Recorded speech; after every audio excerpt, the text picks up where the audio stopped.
Pittsburgh, 1892. A man sits at his desk conducting business as usual when his office door bursts open. Within moments, he has been struck twice and receives multiple wounds. Blood pools on the Persian carpet, yet Henry Clay Frick refuses to leave. He finishes signing documents, dictates correspondence, and only then allows physicians to attend his injuries. He survives what should have been certain demise, cementing his reputation as the man who simply would not fall. This moment would define everything that came after. The mansion he called home, Clayton, would transform from a Victorian showpiece into something far darker. While other industrialists of the Gilded Age built palaces designed for parties and social display, Frick built a fortress. His home became a monument to fear, a physical manifestation of what it meant to be the most despised man in America. Henry Clay Frick entered the world on December 19, 1849, in West Overton, Pennsylvania. His family possessed modest means, rooted in the Pennsylvania Dutch tradition of hard work and thrift. His grandfather operated a distillery and small farm. His father struggled with various business ventures, never quite achieving prosperity. Nothing about his childhood suggested the industrial titan he would become. Young Henry attended local schools, worked on the family farm, and learned early that comfort required effort and opportunity demanded recognition. Yet by age 21, Frick had already identified the opportunity that would make his fortune. Coal, specifically the coke derived from it, powered the steel industry that was transforming America. While others mined coal or smelted iron, Frick perfected the process of converting coal into coke, the essential fuel for blast furnaces that could reach temperatures high enough to produce steel in industrial quantities. The transformation required special ovens, precise timing, and quality control. Most importantly, it required capital to build infrastructure on sufficient scale. Frick borrowed money from relatives and a local judge who recognized his determination. He built his first coke ovens near Connellsville, Pennsylvania, in the heart of coal country. His timing proved impeccable. The steel industry exploded in the 1870s as railroads expanded across the continent, cities erected iron frame buildings, and industrial machinery demanded stronger materials than traditional iron could provide. Every blast furnace in Pittsburgh needed coke, and Frick positioned himself to supply it. He did not simply produce coke. He systematized its production, buying coal fields to ensure supply, constructing ovens with improved efficiency, undercutting competitors on price while maintaining quality. By the time he reached age 30 in 1879, he had survived the Panic of 1873, a financial crisis that destroyed many rivals, and emerged controlling hundreds of coke ovens. His personal wealth already exceeded $1 million, an astronomical sum for someone barely into adulthood. The partnership with Andrew Carnegie began in the early 1880s and transformed both men's fortunes. Carnegie, already established as a steel magnate, recognized that controlling coke supply meant controlling steel production costs. Frick, for his part, understood that aligning with Carnegie meant access to guaranteed markets and virtually unlimited capital for expansion. Their personalities differed dramatically. Carnegie cultivated a public image as a benevolent capitalist, writing essays about the responsibilities of wealth and funding libraries. Frick cared nothing for public opinion, focusing entirely on efficiency and profit. Together, they built Carnegie Steel into the largest steel producer in the world. By 1890, the company operated multiple mills around Pittsburgh, employed thousands of workers, and generated annual profits in the tens of millions. Frick served as chairman, managing daily operations with legendary attention to detail and absolute intolerance for inefficiency. Workers knew him as demanding and cold. Managers respected his competence but feared his temper. Competitors learned not to underestimate his willingness to crush opposition through price wars, vertical integration, or whatever tactics the situation required. But empires require more than vision and capital. They demand control over labor, and control often requires confrontation. The summer of 1892 brought those contradictions into sharp focus at the Homestead Steel Works, one of Carnegie's flagship facilities located on the Monongahela River 7 miles east of Pittsburgh. The plant employed 3,800 workers and produced armor plate for the United States Navy, along with structural steel for bridges and buildings. It represented advanced industrial technology, massive capital investment, and conditions workers increasingly found unacceptable. The Amalgamated Association of Iron and Steel Workers, one of the most powerful craft unions in America, represented skilled workers at Homestead. In the spring of 1892, their contract came up for renewal. The union sought wage increases to match the company's substantial profits. Management, under Frick's direction, offered wage reductions, arguing that new machinery had reduced the skill required for many operations. Behind this immediate dispute lay deeper issues: who controlled the workplace, how productivity gains would be distributed, whether industrial workers could expect improving living standards or merely survival wages. Negotiations dragged through May and into June with no resolution. Carnegie, conveniently traveling in Scotland, left decisions to Frick. On June 25th, Frick announced the company would no longer recognize the union. He ordered construction of a high wooden fence around the plant, topped with barbed wire and featuring watchtowers.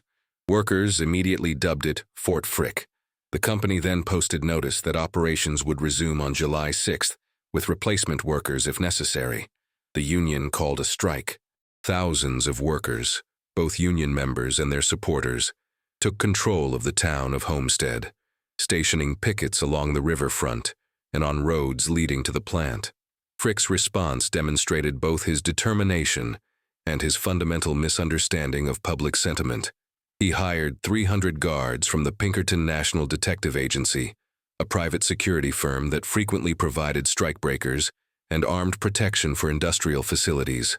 The Pinkertons had a reputation for aggression that made them deeply unpopular among working-class Americans. Frick's plan called for the Pinkertons to arrive by barge on the river under cover of darkness, secure the plant, and allow replacement workers to enter safely. The plan went catastrophically wrong. Workers had anticipated exactly this move, maintaining constant watch on the river. When two barges carrying the Pinkertons approached the Homestead landing before dawn on July 6th, thousands of workers and townspeople rushed to the riverbank. What followed became known as the Battle of Homestead, a 12-hour confrontation that shocked the nation. The Pinkertons attempted to land. Workers on shore tried to prevent them. Both sides exchanged fire. Workers used rifles, pistols, and even a small cannon. They poured oil on the river and tried to set it ablaze. They pushed a burning railcar toward the barges. The Pinkertons, trapped on the barges, eventually surrendered after negotiating safe passage. That promise proved worthless. As the guards marched through Homestead toward the town hall, they ran a gauntlet of enraged workers and townspeople who attacked them with fists, stones, and clubs. By day's end, 10 people had perished, 7 workers and 3 Pinkertons, with dozens more seriously injured. The Pinkertons were eventually escorted out of town by train, many requiring medical treatment. The aftermath proved equally damaging to all involved. Pennsylvania Governor Robert Pattison sent 8,000 state militia troops to Homestead, effectively ending the strike through martial law. Replacement workers entered the plant under military protection. The union, blamed for the conflict despite considerable public sympathy for workers' grievances, saw its power broken not just at Homestead, but throughout the steel industry. Carnegie Steel resumed operations without union recognition. Yet Frick's reputation suffered catastrophic damage. Newspapers across the nation condemned his tactics. Labor organizations called him a tyrant. Reform-minded citizens questioned the morality of industrial capitalism if it required private armies to function. The personal consequences arrived just 16 days later. Alexander Berkman, a 21-year-old Lithuanian-born anarchist living in New York, read about Homestead and decided Frick must face justice. Berkman believed in propaganda of the deed, the anarchist theory that dramatic actions against symbols of oppression would inspire revolutionary consciousness. He traveled to Pittsburgh with a revolver and a homemade weapon, determined to eliminate what he viewed as a representative of capitalist cruelty. On July 23rd, Berkman gained entry to Frick's office at the Chronicle-Telegraph building in downtown Pittsburgh. By posing as an employment agent, he pulled his weapon and fired twice, hitting Frick in the neck and shoulder. Frick fell, but did not lose consciousness. As Berkman attempted to fire again, the weapon misfired. He then attacked with a sharpened file, driving it into Frick's leg repeatedly. Frick's business partner, John Leishman, and several employees finally subdued Berkman after a fierce struggle. What happened next became legend and defined Frick's public image for the remainder of his life. Despite serious injuries and substantial blood loss, he refused to go to a hospital until completing the business transactions on his desk that afternoon. He insisted on extracting the bullets himself with the help of company physicians. He gave testimony to police while still in his office. He allowed his wife Adelaide to visit briefly, but sent her home to avoid distressing her further. Only after hours of continued work did he finally consent to medical treatment. Newspapers nationwide covered the attack extensively. Frick's survival and his insistence on continuing work despite wounds that would have incapacitated most men transformed him in public imagination. To his supporters, he embodied capitalist determination and masculine stoicism. To his detractors, his robotic continuation of business while bleeding symbolized his inhuman devotion to profit over all human concerns. Either way, he had become more than a mere industrialist.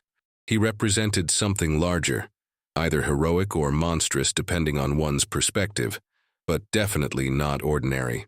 Berkman stood trial, was convicted, and served 14 years in prison.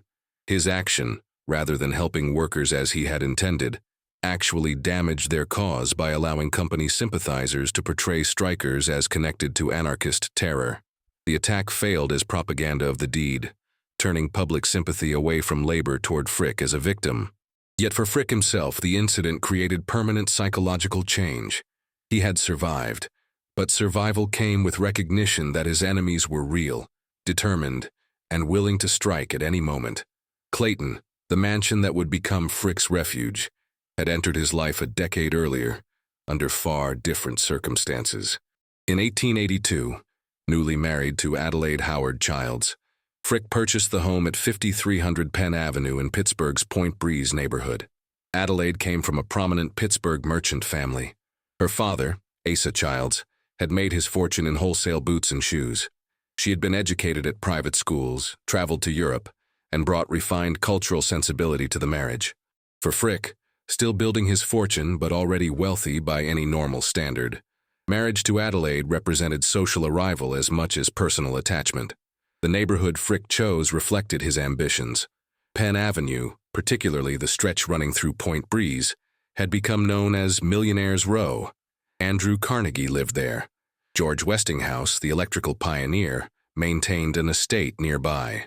Railroad magnates, bankers, and other industrial leaders lined the street with their Victorian mansions. Each home tried to outdo its neighbors in architectural grandeur, creating a landscape of competitive display where success became visible through elaborate stonework, towering turrets, and manicured grounds.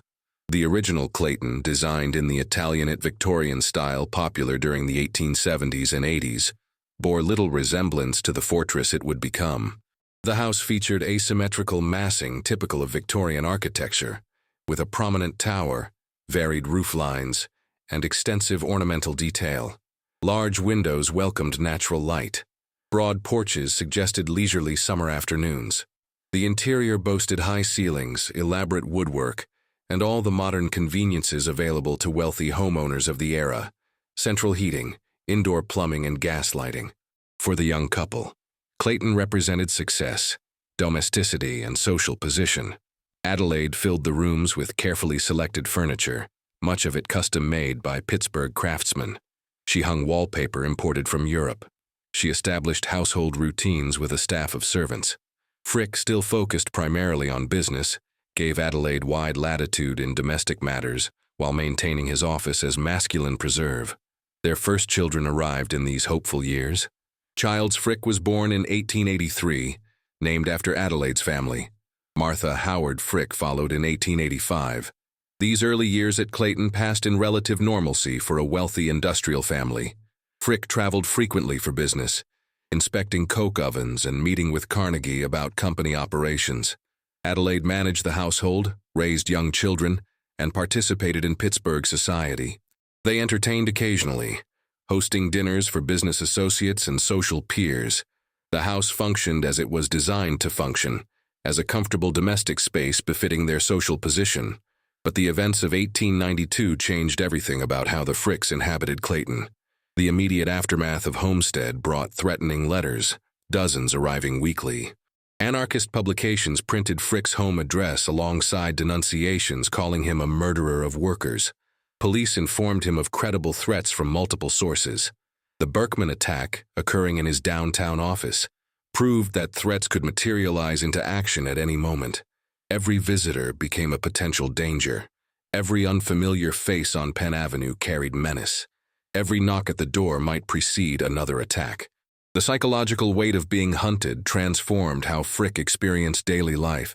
He could no longer walk to his carriage without scanning the street for threats. He could not receive business associates without wondering if weapons were concealed. He could not relax in his own home without awareness that windows offered sight lines for potential attackers. This constant vigilance, maintained month after month and year after year, fundamentally altered his relationship with domestic space. Clayton's transformation reflected this new reality and occurred gradually over several years following Homestead.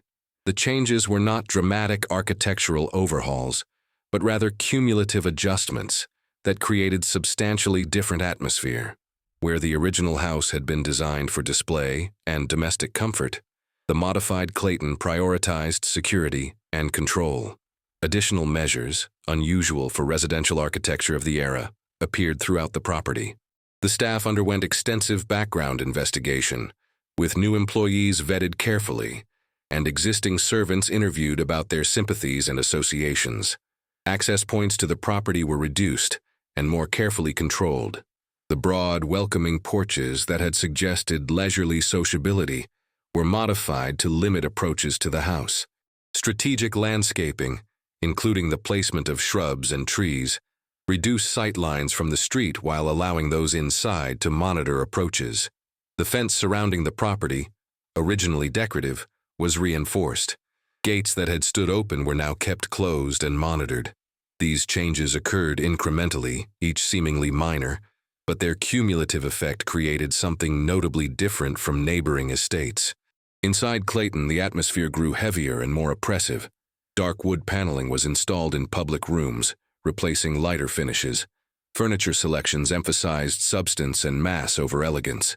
Heavy draperies covered windows that had previously featured lighter curtains. The overall effect was one of enclosure, permanence, and defensive solidity. This was not a space designed to welcome guests with airy grace or to display wealth through lightness and transparency. Instead, Clayton announced that this house would not yield easily to any threat, external or internal. Walking through Clayton's entrance hall, visitors encountered an immediate sense of weight and seriousness. The entrance itself, accessed through a vestibule that created a buffer between exterior and interior, opened into a hall, dominated by dark wood paneling that absorbed light rather than reflecting it.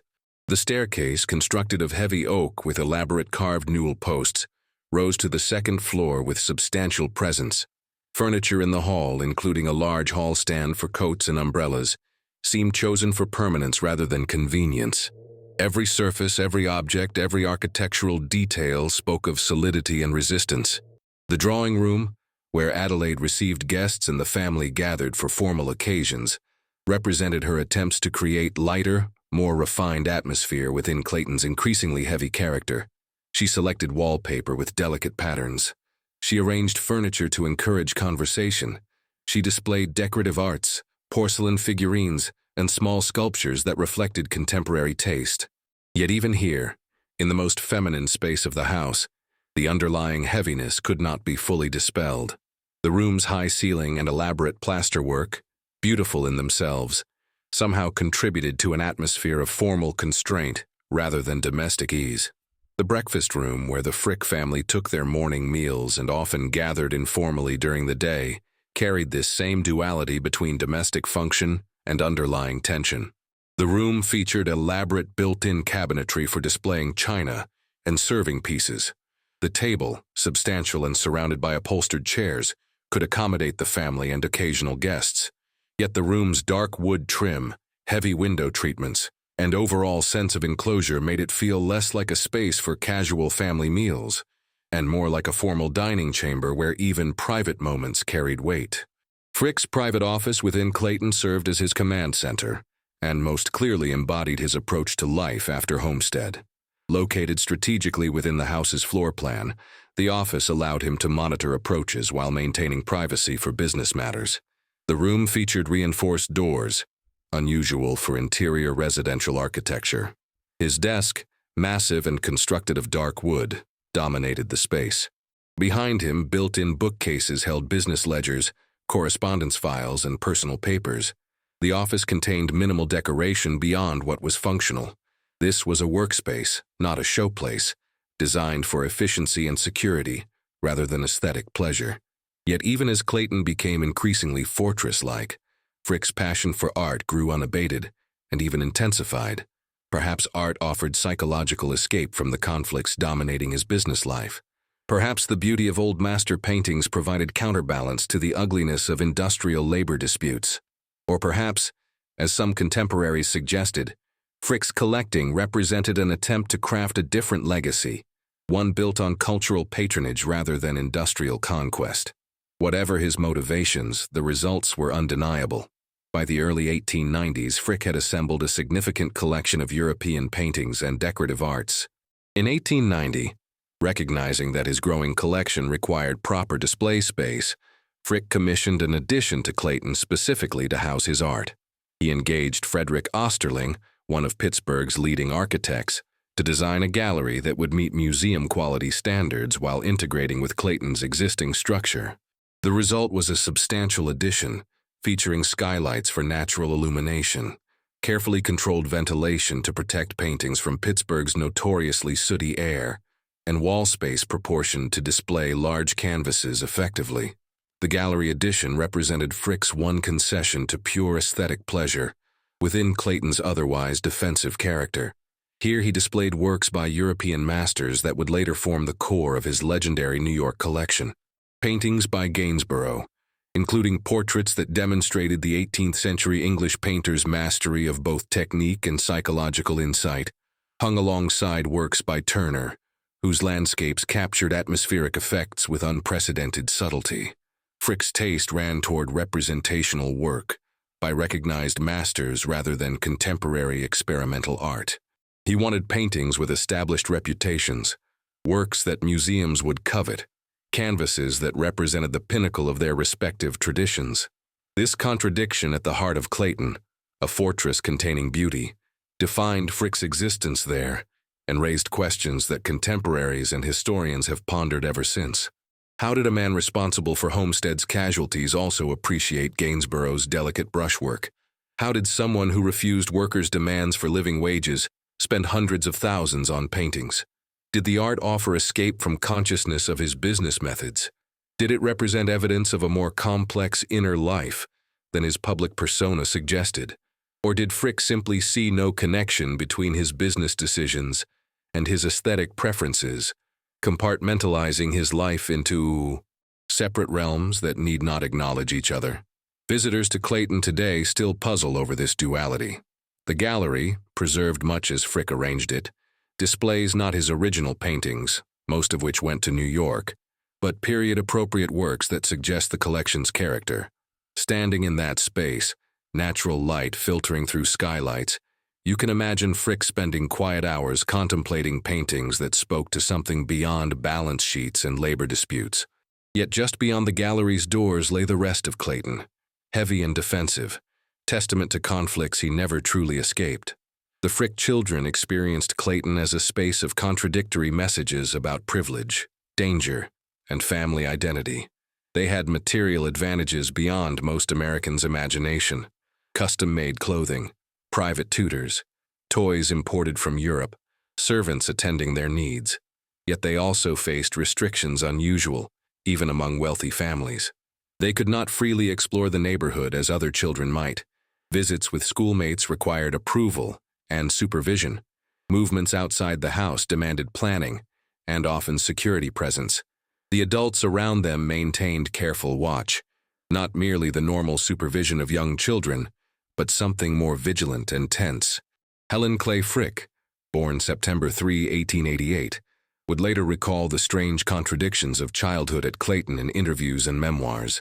She described a household where luxury coexisted with limitation, where affection mixed with formality, where her father could be both generous and emotionally distant. Helen remembered elaborate birthday celebrations organized by Adelaide, but also the underlying sense that public appearances by the family carried risks requiring management.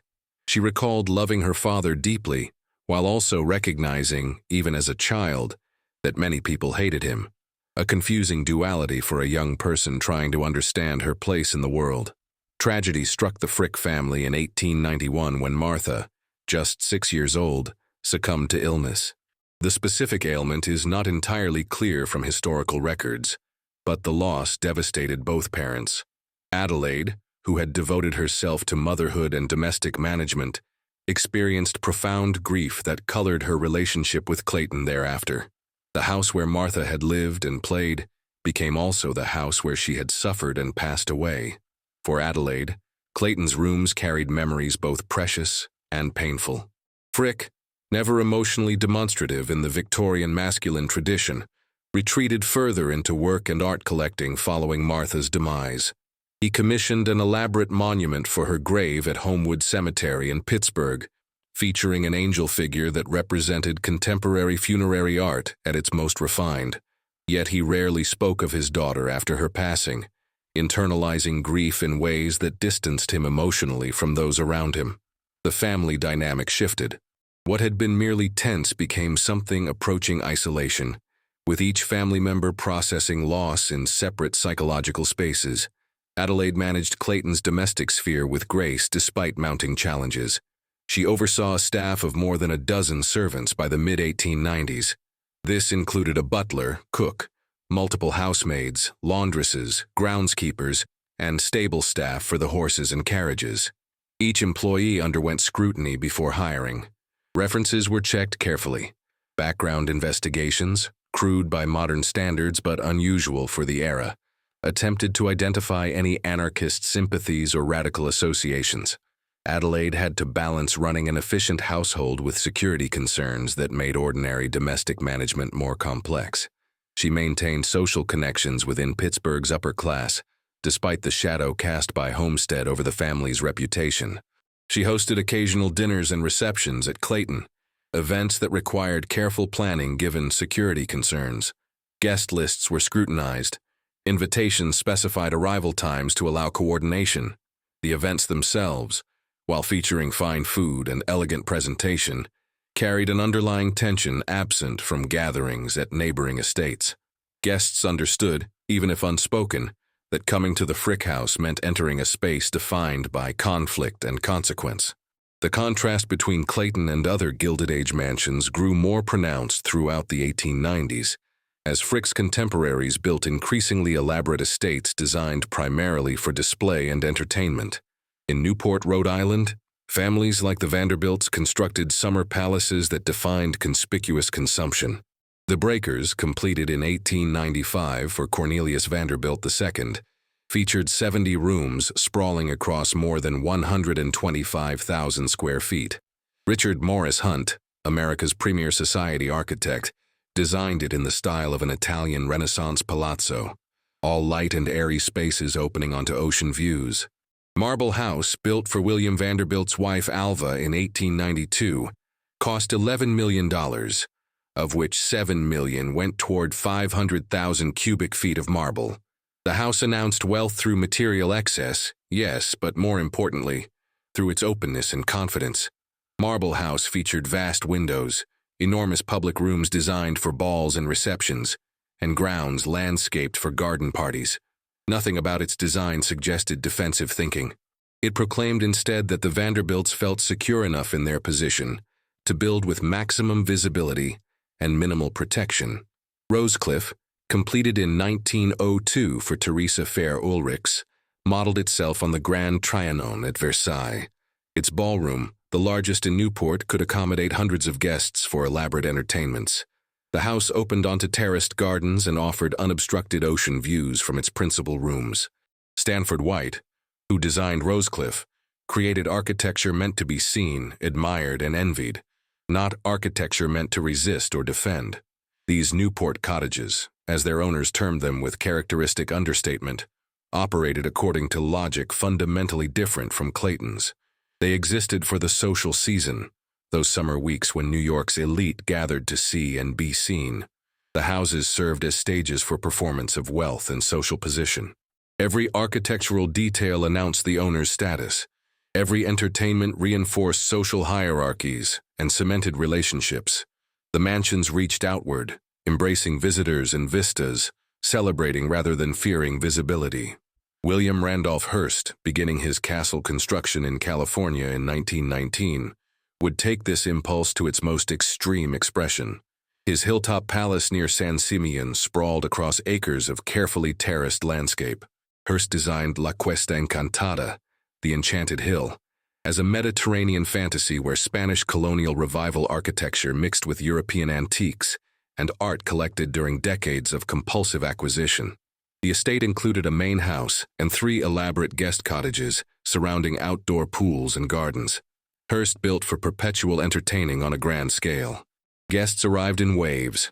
Hollywood celebrities, newspaper publishers, politicians, artists, all invited to experience his hospitality and reinforce his position as cultural arbiter. The castle featured 41 fireplaces, 61 bathrooms, and 19 sitting rooms. Every space proclaimed abundance and welcomed visitors. The architecture reached outward, embracing spectacular views of the Pacific Ocean and surrounding mountains. Nothing about Hearst Castle suggested defensive thinking or withdrawal from public gaze. Instead, it announced its owner's confidence that the world existed to admire his achievements. Clayton operated according to opposite principles. While architecturally a Victorian mansion not dramatically different from many others built during the same period, its psychological character diverged sharply from the norm. The heavy draperies that covered windows served practical purpose, yes, controlling light and temperature, but they also symbolized withdrawal from public view. The dark wood paneling that dominated interior spaces absorbed rather than reflected illumination, creating atmosphere of enclosure. The solid, heavy furniture anchored spaces rather than suggesting the lightness or mobility implied by more delicate pieces. Natural light, that defining feature of Gilded Age architecture and symbol of openness to public gaze, seemed deliberately minimized at Clayton. Windows, while numerous enough for ventilation and illumination, were smaller and more heavily dressed than in comparable mansions. Where other houses opened walls to showcase views and welcome sunshine, Clayton's windows felt more like necessary practical features than aesthetic statements. They allowed residents to see out while limiting what could be seen in, a subtle but meaningful inversion of architectural norms. This architectural divergence reflected fundamentally different relationships with the public and different assumptions about security. Vanderbilt's, Astor's, and Hearst's sought admiration. They wanted their wealth visible, their taste celebrated, their social position acknowledged through architectural display. Public opinion, while not irrelevant to these families, generally favored them or at least respected their achievements. They had little reason to fear public attention or worry about physical security in ways that required architectural response. Frick, by contrast, could not assume public favor. The Homestead incident had permanently divided American public opinion. To workers and labor sympathizers, he embodied everything wrong with industrial capitalism. To business leaders and their supporters, he represented necessary firmness in maintaining control over production. This division meant that visibility carried risks. Being recognized in public might provoke confrontation. Having one's residence easily accessible might invite danger. Better instead to build walls thick enough to keep threats outside and maintain defensive posture even within one's own home. The cost of this approach extended beyond architecture into family psychology and daily experience. Living in constant defensive posture affected everyone within Clayton's walls in ways both subtle and profound. Servants spoke among themselves, in letters and later in oral histories, of the house's oppressive atmosphere. Work in a wealthy household typically carried prestige. Servants at Vanderbilt or Astor estates could take pride in their association with famous families. But working at Clayton meant association with controversy and serving a man widely regarded as villain by the working classes from which most servants came. The Frick children grew up knowing their father's name sparked strong reactions. Helen later recalled hearing whispered conversations among adults, discussions that stopped when children entered rooms. She described awareness, even in childhood, that her family was different from others in ways that went beyond mere wealth. Other Pittsburgh industrialists' children did not face the same restrictions on movement and association. Their fathers were powerful but not hated in the visceral way many people hated Henry Clay Frick. Adelaide found herself increasingly isolated from the broader Pittsburgh society she had once navigated easily. Her family connections to the merchant class, rather than heavy industry, had initially provided entree into social circles. But marriage to Frick, especially after Homestead, complicated those relationships. Some society women avoided her. Others maintained connections but with care, as if association with the Fricks carried reputational risks.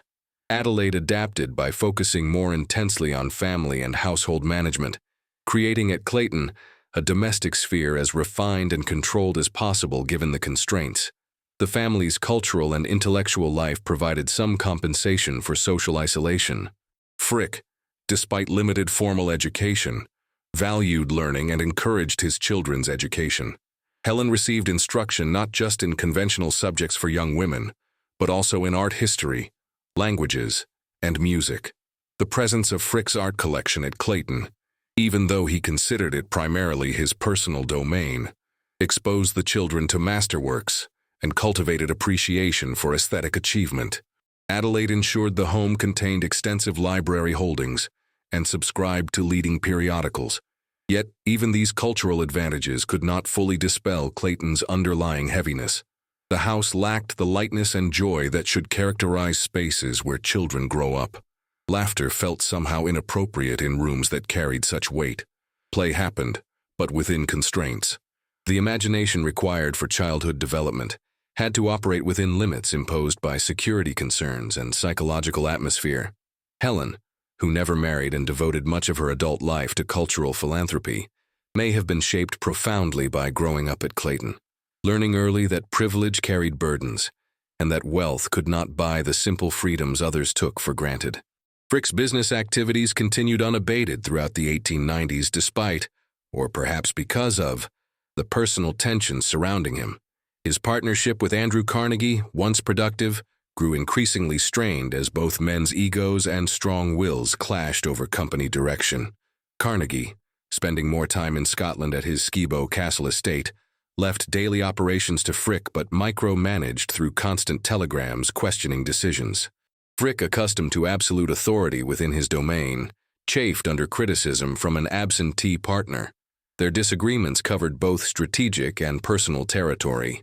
Carnegie favored expansion through reinvestment of profits, building new capacity to increase market share. Frick supported this approach but also wanted to increase dividend payments to partners, including himself. Carnegie believed in cultivating a public image as enlightened capitalist, writing essays about wealth's responsibilities and funding libraries. Frick saw such efforts as irrelevant to business success and potentially hypocritical, given the realities of industrial production. The relationship deteriorated through mutual resentments and miscommunications. Carnegie's telegrams from Scotland became more critical. Frick's responses grew curt and defensive. Other partners in Carnegie Steel found themselves caught between two titans, whose personal relationship had soured beyond repair. Business meetings became tense.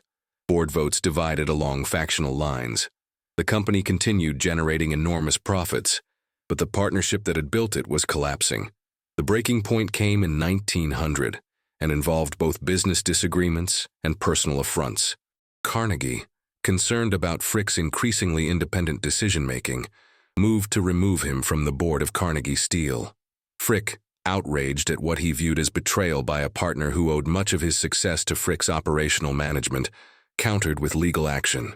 He sued Carnegie, demanding fair value for his shares in the company, threatening to expose company finances in ways that could damage Carnegie's carefully cultivated public image. The resulting dispute became Pittsburgh's most sensational business conflict and made national news. Two men who had built the world's largest steel company together now fought bitterly over its spoils and their respective legacies. The legal proceedings threatened to reveal details about Carnegie Steel's operations, its true profitability, and its treatment of workers that neither man wanted public. Eventually, after months of negotiations involving multiple attorneys and intermediaries, they reached a settlement. Frick received approximately $30 million for his stake in Carnegie Steel, a sum that made him one of America's wealthiest individuals in his own right, independent of Carnegie. But the personal cost was permanent estrangement. Carnegie and Frick would not speak again for the remainder of their lives. They occupied the same city, Pittsburgh, and later both maintained residences in New York, yet they carefully avoided each other. When they died within months of each other in 1919, they went to their graves with the breach unhealed. This professional divorce coincided with, and perhaps accelerated, Frick's growing orientation toward New York City. Pittsburgh, where he had built his fortune and established his reputation, increasingly felt like the site of past battles rather than future opportunities. The city would always be associated with Homestead. Every street downtown, every industrial facility, every working-class neighborhood carried memories of conflict. The city's newspapers had covered the strike and its aftermath exhaustively. Pittsburgh's workers, thousands of them, harbored deep resentments toward him. New York offered something different and psychologically valuable. The city provided distance from old conflicts and escape from constant reminders of Homestead. New York's economy, while certainly including manufacturing, centered more on finance, trade, and culture than on heavy industry. Labor disputes in New York garment factories or construction sites did not carry the same personal associations as Pittsburgh steel strikes. The city's elite, drawn from inherited wealth, finance, and various industries, judged newcomers more on their current position and cultural sophistication than on specific business controversies. Moreover, New York had become America's art capital by the turn of the century. Major auction houses operated there. Leading dealers maintained galleries featuring European masterworks. Museums, particularly the Metropolitan Museum of Art, founded in 1870, collected aggressively and welcomed donations from wealthy patrons. For someone with Frick's collecting ambitions, New York offered access to art markets and cultural institutions Pittsburgh could not match. In 1905, after years of maintaining only temporary lodgings in New York, Frick made a decisive commitment. He purchased an entire block on Fifth Avenue between 70th and 71st Streets. Then, at the northern edge of the city's fashionable district but increasingly desirable as Manhattan's wealthy, moved uptown from older neighborhoods. The location offered multiple advantages. It provided sufficient space for a substantial mansion and gardens. It placed him among but not too close to other wealthy families establishing Fifth Avenue residences. And it allowed him to build exactly what he wanted without constraints of existing structures. Frick commissioned Carrere and Hastings, architects who had designed the New York Public Library, to create a mansion worthy of his art collection and social ambitions. The plans revealed a building dramatically different in character from Clayton. Where his Pittsburgh home emphasized enclosure and security, the New York mansion would be elegant, refined, and purpose-built to showcase art. It would feature proper galleries with controlled lighting, wall space proportioned for large canvases, and public rooms designed for both daily living and occasional entertaining. The design followed Beaux-Arts principles, combining classical elements with modern functionality. The facade would present a refined limestone exterior with minimal ornament, suggesting restrained elegance rather than ostentatious display. Inside, rooms would flow logically from entrance hall through gallery spaces to private quarters. The architecture would serve the art, providing appropriate settings for paintings and decorative arts while allowing comfortable domestic life. This was not a palace meant to overwhelm visitors with scale and ornament. Instead, it aimed for a more subtle assertion of taste and cultural sophistication. Construction proceeded through the latter half of the 1900s. Frick involved himself in every detail, consulting with architects about room proportions, reviewing material selections, and planning art placement. He visited the site regularly when in New York, monitoring progress and making modifications. The house became a project through which he could envision a different existence, one defined more by cultural achievement than industrial conflict. New York represented possibility for reinvention in ways Pittsburgh no longer could. Yet he never fully abandoned Clayton during this transition. Adelaide preferred Pittsburgh, finding comfort in familiar surroundings and maintaining connections with longtime friends. She had grown up in Pittsburgh society. Her family remained there. Her social identity was rooted in the city despite the complications Homestead had created. Moving entirely to New York would mean abandoning that foundation. Frick, while increasingly drawn to New York, respected Adelaide's preferences and maintained Clayton as the family's official residence, even as he spent more time away. The children's situations also influenced decisions about residences. Childs Frick, the oldest son, had been educated at elite institutions and by the early 1900s was establishing himself in business. Helen remained at home, receiving the education and cultural exposure appropriate for young women of her class, but without clear path toward independent life given social expectations of the era. Maintaining Pittsburgh ties offered stability for children navigating paths to adulthood, even as new opportunities in New York beckoned. The family thus maintained dual residences through the 1910s, with patterns of occupation that reflected competing pressures and preferences. Frick spent substantial time in New York, focusing on art collecting, socializing with cultural figures, and establishing himself in the city's elite circles. Adelaide and Helen divided time between the two cities, spending more time in Pittsburgh but visiting New York regularly. Childs pursued his own business interests and maintained his own residence. The family remained coherent despite geographic dispersion, gathering at holidays and for important occasions, but living increasingly separate lives. Frick's art collecting accelerated dramatically during the 1910s as he focused on assembling a collection worthy of permanent public display. He purchased masterworks by Rembrandt, including the stunning Polish Rider, acquired in 1910. He added works by Vermeer, the 17th-century Dutch master, whose small production and extraordinary quality made his paintings among the most sought after in the world. Paintings by Titian, Velázquez, El Greco, Goya, and other European masters flowed into his possession through dealers and auction houses. Each major acquisition strengthened Frick's reputation as one of America's foremost collectors and shifted public perception gradually in his favor. Art critics who might have condemned his business methods found themselves writing admiringly of his connoisseurship. Museum directors who needed donations could not afford to alienate a collector with such resources. Dealers, always willing to overlook the sources of wealth that funded purchases, welcomed his business. The art world, with its capacity for separating aesthetic appreciation from moral judgment, embraced him as patron and collector. This cultural rehabilitation, partial though it remained, would have been impossible while living primarily at Clayton. The Pittsburgh mansion represented his past in all its darkness and controversy. Its heavy rooms and defensive character embodied the conflicts that had made him notorious. Remaining there would mean remaining defined by Homestead, trapped in a narrative of industrial violence and class conflict.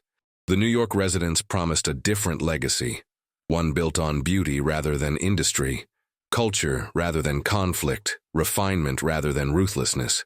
Frick understood this distinction perhaps more clearly than he articulated it. His careful planning for the disposition of his estate, worked out with lawyers over many years and revised multiple times, reflected his desire to be remembered as patron rather than industrialist. The key provision in his will specified that his Fifth Avenue mansion should become a public museum after his passing, and that of Adelaide. The house and collection would remain intact, allowing visitors to experience art in the domestic setting he had created.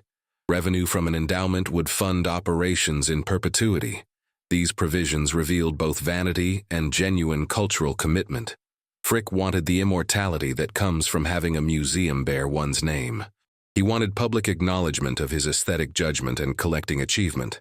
But he also genuinely believed in making great art accessible, having experienced himself its capacity to provide meaning and transcendence.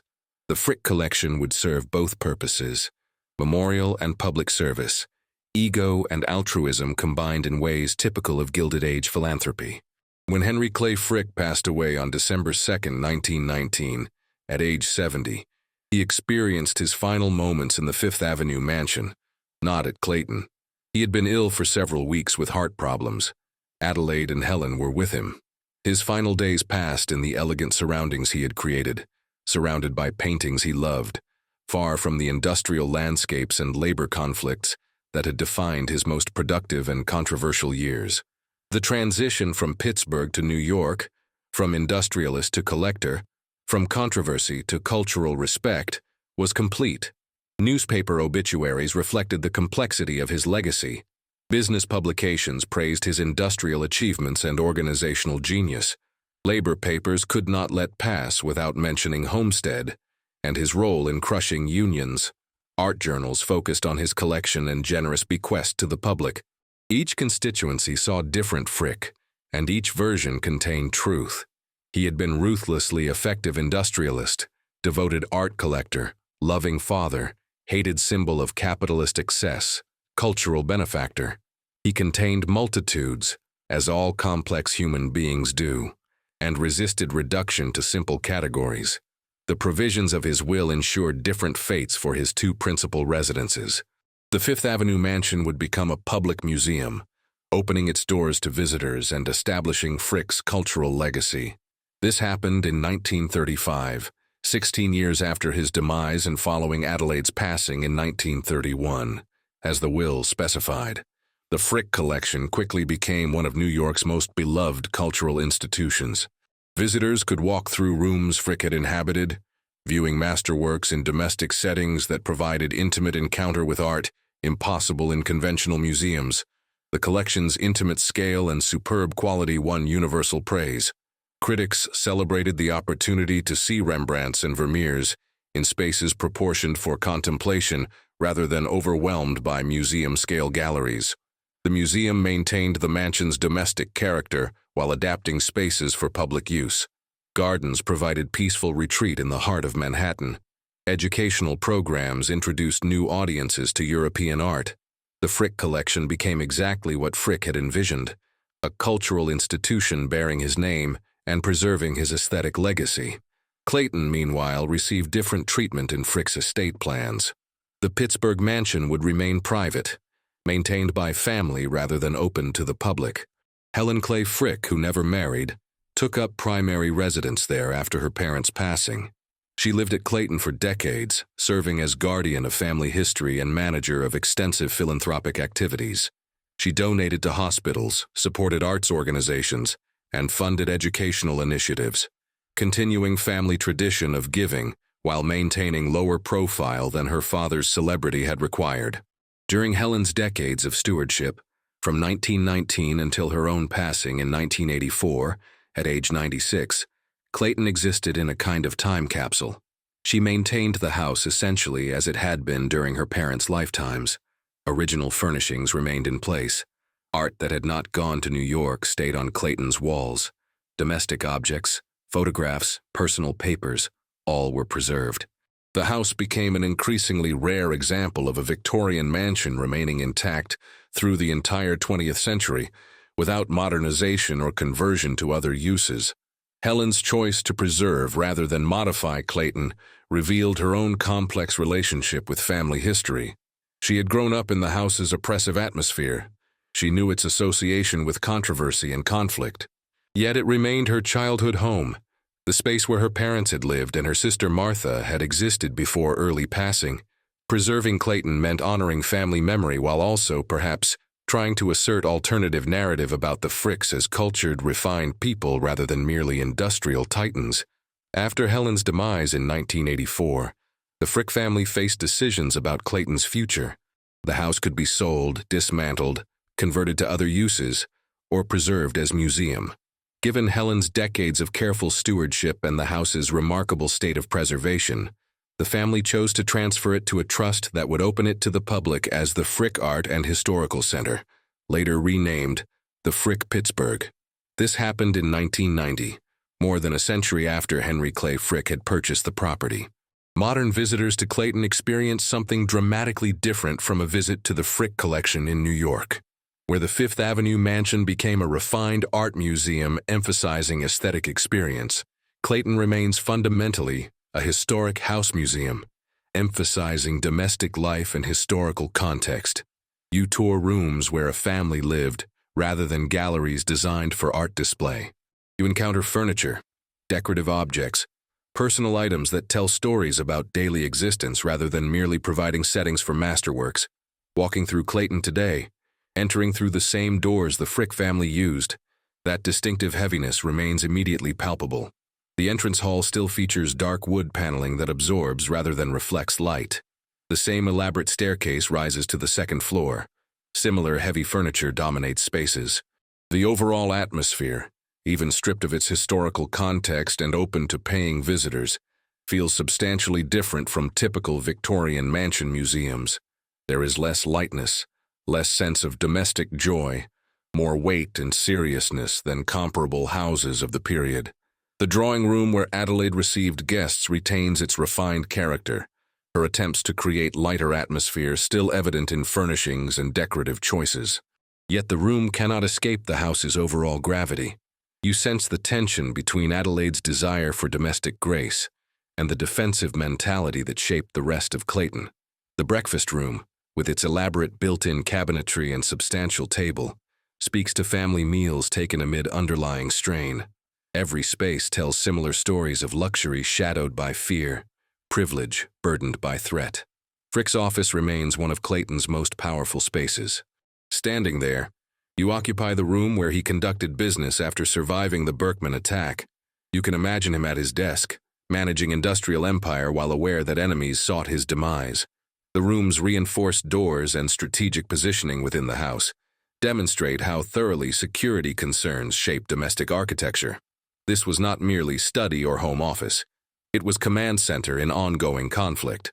The art gallery addition, that space where Frick allowed himself pure aesthetic pleasure, now displays period-appropriate works suggesting the character of his collection rather than the actual masterworks that went to New York. Yet even with substitute paintings, the gallery demonstrates Frick's serious commitment to art. The skylights still provide natural illumination. The proportions still suit large canvases. Standing there, you can envision Frick contemplating Gainsboroughs and Turners, finding in art something industrial life could not provide. The second floor, accessed by that imposing oak staircase, contains family bedrooms and private spaces that offer intimate glimpse into domestic life. Adelaide's sitting room shows her refined taste and cultural interests. Helen's childhood bedroom, preserved much as it was during her youth, contains books, small personal items, and photographs that make a 19th century childhood tangible. The parents' bedroom, formal and heavy like public spaces below, suggests even private retreat carried weight. Throughout Clayton, curatorial staff at the Frick Pittsburgh have developed interpretation that acknowledges complexity without rendering final judgment about Henry Clay Frick and his legacy. Exhibit texts present facts about his business career, including Homestead and its consequences. They discuss his art collecting and cultural philanthropy. They explore family dynamics and domestic life. They provide context about Pittsburgh's industrial development and the Gilded Age's broader patterns. The interpretation respects both historical truth and visitor intelligence, allowing people to draw their own conclusions. This approach serves diverse audiences. Art enthusiasts come to see where a great collector lived and understand how domestic settings shaped aesthetic experience. Labor historians come to examine physical environment of an industrial titan whose decisions affected thousands of workers. Architecture students study Victorian residential design and how security concerns influenced domestic spaces. Descendants of Pittsburgh's working classes come to confront the legacy of a man whose name still provokes strong reactions. Each group brings different interests and perspectives. Clayton accommodates all these approaches because Frick's story touches so many aspects of American history. The mansion's collection extends beyond art to encompass decorative arts, period furniture, technological innovations, and personal items that illuminate daily life for wealthy Pittsburghers during the Gilded Age. Clayton had central heating installed in the 1880s, advanced technology for the era that provided comfort unavailable in most homes.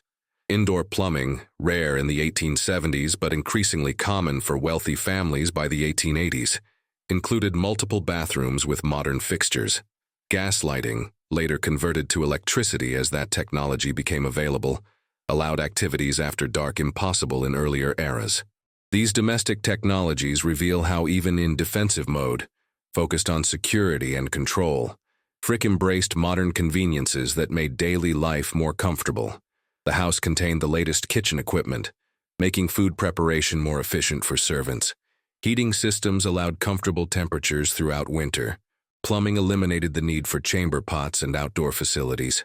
These improvements, now taken for granted, represented substantial investments that distinguished wealthy households from those of modest means. Adelaide's influence appears throughout Clayton in ways that soften and humanize spaces that might otherwise feel purely industrial in character. Her sitting room features lighter colors and more delicate furniture than public rooms. Her collection of porcelain figures and decorative objects displays refined taste and cultural knowledge.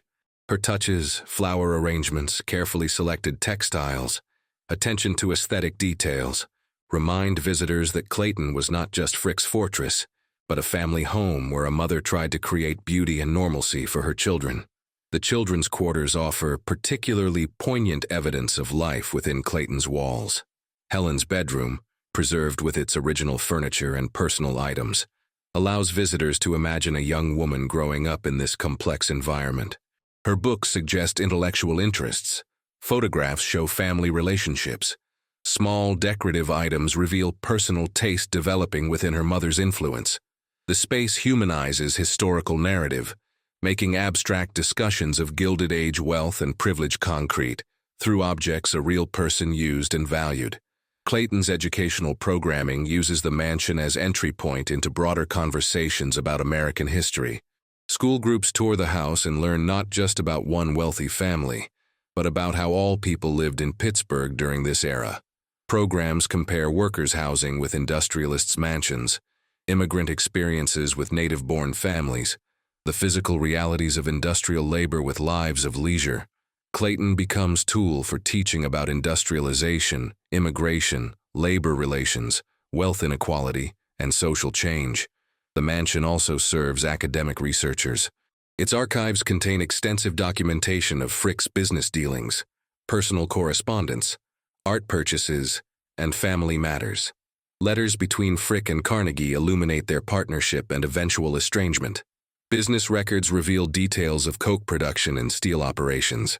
Art dealer correspondence shows how Frick built his collection. Family letters provide glimpses into private lives behind public images. These primary sources allow scholars studying the Gilded Age, art collecting history, Pittsburgh's development, or Victorian domestic life to conduct original research. Preservation challenges continue as Clayton ages. Maintaining a 19th century structure requires constant attention and specialized expertise. Wood needs treatment to prevent deterioration. Paint requires restoration using period-appropriate colors and techniques. Climate control must protect artifacts while preserving the building's original fabric. Security systems must prevent damage or loss without compromising historical character. The Frick Pittsburgh dedicates substantial resources to these efforts, understanding that Clayton's value lies partly in its authenticity as an unaltered Victorian mansion. This authenticity creates powerful connection between past and present. These are the actual rooms where the Fricks lived.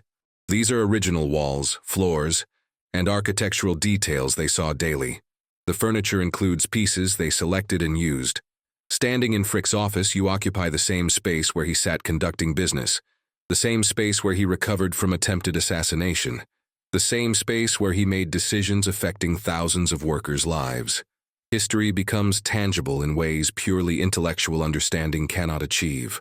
Clayton makes the Gilded Age real in all its complexity, messiness, and unresolved contradictions. You cannot tour the house and come away with simple narratives about American progress or unambiguous celebrations of industrial achievement. Neither can you reduce the era to simple story of exploitation and resistance. Instead, Clayton presents complicated reality where beauty and injustice coexisted, where art and industry intertwined, where personal virtue and business ruthlessness inhabited the same individuals, where privilege came with burdens even as those burdens paled beside workers' suffering. The mansion asks uncomfortable questions relevant beyond Frick's specific story. How do societies organize wealth and power justly? What happens when inequality becomes extreme? What costs accompany great accumulation for those who accumulate and those who do not? What responsibility do the wealthy bear for conditions that enable their success? How do we balance appreciation for cultural contributions against recognition of harms done? Clayton provides no answers, but poses questions with unusual force precisely because of its preserved physical presence and the weight of history it carries. The comparison with the Frick collection in New York illuminates different aspects of Frick's legacy and different ways societies remember complicated figures. The Fifth Avenue Museum celebrates aesthetic achievement and cultural contribution. It presents Frick as refined collector and generous benefactor. The mansion's elegant spaces and superb artworks create experience of beauty that transcends moral judgment about wealth sources. Millions have visited and found joy, education, inspiration. Clayton tells a darker, more complicated story. It presents Frick as industrialist living under threat, showing costs of being hated even while emphasizing that hatred had legitimate causes. It preserves physical evidence of extreme inequality and class conflict. It refuses to let visitors forget Homestead or pretend art collecting erases industrial practices. The heavy atmosphere and defensive architecture make discomfort unavoidable. This is not beauty separated from context. This is beauty shadowed by violence, refinement built on ruthlessness, culture funded by conflict. Both institutions honor truth but emphasize different truths. The Frick collection says great art transcends the circumstances of its assembly and serves humanity regardless of collectors' flaws. Clayton says understanding art requires understanding its context, including uncomfortable facts about wealth sources and inequality's human costs. Both positions carry validity. Together, they present fuller picture of Henry Clay Frick than either alone could achieve. Perhaps this duality reflects something fundamental about the Gilded Age itself. That era produced unprecedented industrial growth, technological innovation, and cultural achievement. It also produced extreme inequality, exploitative labor conditions, and social conflict that occasionally turned violent. These aspects were not separate but intertwined. The wealth that funded museums came from industries that ground workers down. The leisure that allowed cultural pursuits depended on others' labor. The beauty was real, and so was the brutality. Frick embodied these contradictions more visibly than most Gilded Age figures. He survived violent attack, making his personal danger undeniable. He built a fortress home, making his fear physical. He collected masterworks obsessively, making his aesthetic passion evident. He broke strikes ruthlessly, making his business methods clear. He loved his children, making his humanity apparent. He inspired hatred, making conflict's intensity undeniable. All these things were true simultaneously. Clayton preserves this simultaneity. The mansion's future depends on continued public interest and adequate financial support. Unlike the Frick collection, which benefits from enormous endowment and international recognition, Clayton operates on smaller scale with more modest resources. It depends on admission revenue, individual donations, foundation grants, and government support. Maintaining relevance requires creative programming, effective marketing, and clear articulation of why this particular house matters to contemporary audiences. Why does Clayton matter today? Because it shows American history without sanitization. Because it refuses easy narratives. Because it demonstrates that wealth alone does not equal success or happiness. Because it preserves physical evidence of a moment when inequality approached levels that threatened social stability. Because it asks questions we still debate about economic justice, wealth responsibility, and how to balance appreciation for achievement against recognition of harm. The mansion matters because it complicates our understanding of progress. We often tell American history as a story of improvement, moving from past problems toward better present and future. Clayton resists that narrative, shows that progress creates costs, that success for some means suffering for others, that solving old problems creates new ones. It demonstrates that industrialization brought both abundance and exploitation, that Gilded Age culture flourished alongside Gilded Age poverty, that the same hands that signed museum donation checks also signed orders that harmed workers. Clayton matters because it humanizes historical actors without excusing their actions. Frick was not cartoon villain but complex person who loved his family, appreciated beauty, worked obsessively, feared for his life, and made choices that caused real harm. Understanding his humanity does not erase his responsibility for Homestead or justify his business methods. Neither does condemning those methods require denying his genuine aesthetic passion or real affection for his children. Historical figures can be complicated, contradictory, simultaneously admirable, and condemnable. Clayton preserves this complexity. The mansion matters because physical spaces carry meaning that words alone cannot convey. You can read about the Gilded Age and understand intellectually that extreme inequality created tensions. But standing in Clayton's heavy dark rooms while knowing that workers' tenements stood blocks away creates visceral understanding impossible through text alone. You can read that Frick survived attempted assassination and continued working. But standing in his office where it happened makes the moment real. Physical preservation creates connections across time. Clayton matters because it serves multiple constituencies with legitimate different interests. Art historians study how domestic settings shaped collecting practices. Architectural scholars examine how security concerns influenced residential design. Labor historians document physical environments of industrial titans whose decisions affected workers' lives. Descendants of Pittsburgh's working classes confront legacy of someone whose name still provokes emotion. Each group brings valid perspective. Clayton accommodates all because Frick's story touches all these aspects of history. The mansion matters because American society still struggles with issues it illuminates. Wealth inequality, while not as extreme as during the Gilded Age, remains substantial. Labor relations continue generating conflict. Questions about corporate responsibility toward workers persist. Debates about how the wealthy should use their resources echo Gilded Age discussions. Clayton provides historical perspective on these ongoing concerns, showing they have deep roots and resist simple solutions. Walking out of Clayton after a tour, you emerge from darkness into Pittsburgh daylight. The contrast feels deliberate, a relief, as if the mansion's weight makes contemporary freedom more precious. We no longer live in Gilded Age extremes, at least not in identical form. Private industrial police do not battle striking workers in American streets. Anarchist attempts against industrialists no longer occur regularly. Wealthy families do not typically need fortress homes. Yet inequality persists, often hidden rather than architectural visible. Class tensions continue, expressed through politics rather than pitched battles. Questions about wealth, work, and justice remain unresolved, debated in different terms but touching similar fundamental issues.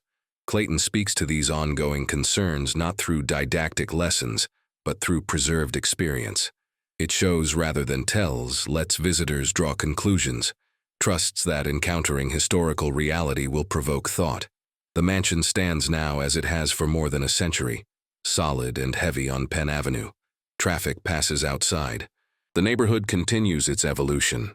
Most of Millionaire's Row has disappeared, estates demolished or converted. Pittsburgh itself has transformed dramatically from Steel City to center of medicine, technology, and education. The industrial landscape Frick knew has largely vanished, yet Clayton remains changeless in its Victorian substance. It stands bearing witness to an era when industrial titans built fortresses because they genuinely needed them, when wealth bought everything except security and peace, when beauty and brutality, refinement and ruthlessness, art and industry all dwelt together under one dark roof. It preserves questions more than answers, discomfort more than celebration, complexity more than simplicity. It resists reducing Frick to hero or villain, instead presenting him as complicated human being whose choices created consequences still worth pondering. Henry Clay Frick created two lasting monuments that survive him by more than a century. One, bright and beloved, welcomes millions on New York's Fifth Avenue. It celebrates aesthetic achievement, cultural contribution, and philanthropic generosity. Visitors leave inspired by beauty and grateful for access to masterworks. The Frick collection represents the legacy Frick wanted, the identity he crafted carefully through decades of collecting and generous public bequest. The other monument, heavy and complex, waits in Pittsburgh for those willing to confront harder truths. Clayton shows the fear, the weight, the cost of being the most hated man in America. It preserves the defensive architecture, oppressive atmosphere, and constant vigilance that defined Frick's daily existence after Homestead. It refuses to separate art from industry or beauty from the methods that funded it. Clayton represents the legacy Frick could not escape, the identity created by his business decisions and their consequences. Both monuments reveal truth. Both honor history. Both serve important purposes. But only Clayton asks us to sit with discomfort, to confront contradictions, to question easy narratives about success and achievement. Only Clayton shows us wealth shadowed by fear, privilege burdened by threat, refinement built on foundations many found unconscionable. Only Clayton preserves the physical space where these tensions lived and asks what they mean. In its shadows and substance, in its dark wood and heavy furniture, in its defensive architecture and oppressive atmosphere, Clayton preserves questions each generation must answer anew. What does it mean to live behind fortress walls in a society you helped create? What costs attend wealth extracted through methods that inspire hatred? How do we balance appreciation for cultural contribution against recognition of human harm? When we tour these preserved spaces and encounter luxury intertwined with fear, beauty shadowed by controversy, refinement built on ruthlessness, what does that reflection show us about our own moment? The house does not answer these questions. It cannot and should not. Answers must come from each visitor's engagement with history, values, and contemporary concerns. Clayton's purpose is not resolution, but provocation, not comfort, but challenge, not celebration, but complication. It stands as monument to fear and beauty intertwined, to triumph shadowed by tragedy, to success measured in wealth but paid for in ways beyond money. This is the armor-plated mansion. This is the fortress that fear built. This is where Henry Clay Frick lived when being the most hated man in America meant danger was not theoretical, but real, immediate, and potentially fatal. This is Clayton, preserved now for anyone willing to walk its heavy halls and wonder at the complicated, troubling, thoroughly human story contained within its Victorian walls. A story that remains relevant because the questions it raises about wealth, power, justice, and consequence have never been fully answered.